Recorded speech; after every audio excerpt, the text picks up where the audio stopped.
की अपील के बाद लोगों को उत्तरी गाजा खाली करने का वक्त यहां पर दिया गया। दरअसल पहले चिट्ठियां वहां पर ड्रॉप कर दी गई थी ये कहते हुए कि आप उत्तरी गाजा को खाली करें, लेकिन ये तय नहीं था कि वक्त कितना दिया जाएगा। लेकिन अब जब ईयू ने अपील किया तो उसके बाद वक्त दिया गया है, 6 घंटों के लिए उत्तरी गाजा खाली करने को कहा गया है।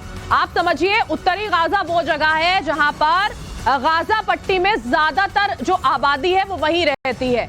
10 लाख से ज्यादा लोग हैं जो उत्तरी गाजा में हैं, वहां पर फंसे हुए हैं। मानवता का हवाला देते हुए अभी ईयू ने वक्त यहां पर मांगा था भारतीय समय अनुसार 12:30 बजे से, यानी कि दोपहर 12:30 बजे से लेकर शाम 6:30 बजे तक का वक्त जो है वो इजराइल की ओर से अभी फिलहाल दिया गया है। ये बड़ी खबर इस वक्त की हम आपको बता रहे हैं, किस तरह से इजरायली टैंक सड़कों पर दौड़ते हुए नजर आ रहे हैं आगे के ऑपरेशंस को अंजाम देने के लिए। वो तस्वीरें टाइम्स नाउ नवभारत ने आपको यहां पर दिखाई है। अब जो बड़ी खबर है वो यही है कि ईयू की ओर से जब निवेदन किया गया तो इजराइल ने 6 घंटे का वक्त दिया है उत्तरी गाजा में रह रहे उन लाखों लोगों को वहां से निकलने के लिए, ताकि वो अपनी जान बचा सके। ये बड़ी खबर इस वक्त ही हम आपको बता रहे हैं। खास मेहमान भी देखिए हमारे साथ जो है वो जुड़े हुए हैं। आपको मैं बता दूं, उनसे भी हम बातचीत यहां पर करेंगे, समझाएंगे आपको इस मौजूदा स्थिति को लेकर। इसी बीच में देखिए इजरायली सेना की लास्ट वार्निंग जो है वो सामने आई। गाजा पट्टी खाली करने का आदेश जो है वो यहां पर दे दिया गया है। ये बात जो है स्पष्ट की गई। आम लोगों की बात करते हैं, 6 घंटों का वक्त उन्हें दिया गया और ये वक्त भारतीय समय अनुसार क्या रहेगा, 12:30 बजे से लेकर शाम 6:30 बजे तक।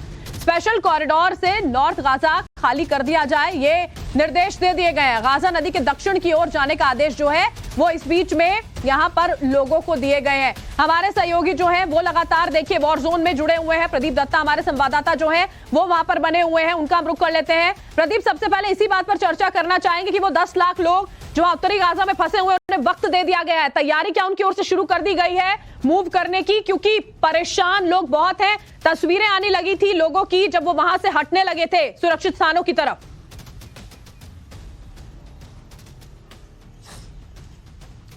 बिल्कुल आपने सही कहा कि दिन ब दिन परेशानी का आलम बढ़ता जा रहा है, खासकर फलस्तीन के लोगों के लिए भी, क्योंकि एक तरफ हमास के जो लड़ाकू हैं वो उन्हें बाहर निकलने नहीं दे रहे, दूसरी ओर अल्टीमेटम उन्हें इजराइल की तरफ से मिल चुका है। पहले 24 घंटे का अल्टीमेटम था, लेकिन यूनाइटेड नेशन ने कहा कि कुछ और समय दिया जाना चाहिए।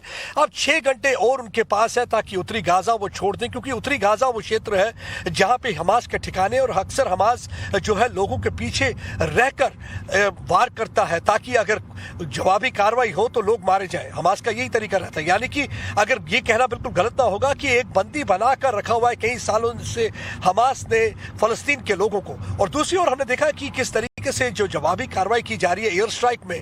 अबू मराद नाम का जो उनका एक कमांडर था हमास का, वो मारा जा चुका है। ये वो कमांडर था जो एरियल अटैक देखा करता था हेडक्वार्टर से, उस हेडक्वार्टर को पूरी तरह से तहस नहस कर दिया गया है।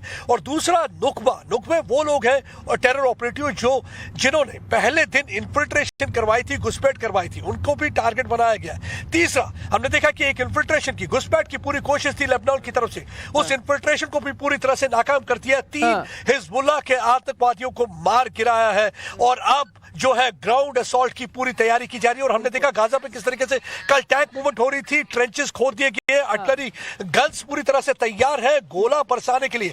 पहले हवाई जहाजों से अटैक किया जा रहा था, लेकिन अब जमीनी फोर्सेस जो है मूवमेंट कर रही है और किसी भी वक्त वो ग्रीन सिग्नल का वेट करिए। जैसे ही वहां से लोग हटते हैं तो हो सकता है किसी भी वक्त वो गाजा में दाखिल हो जाएंगे और वहां पे चुन कर उन हमास के आतंकवादियों को मारेंगे। मूवमेंट इजराइल के लिए कितना आसान या मुश्किल रहने वाला है ये समझना भी बहुत जरूरी होगा, और इसके लिए हमारे साथ खास मेहमान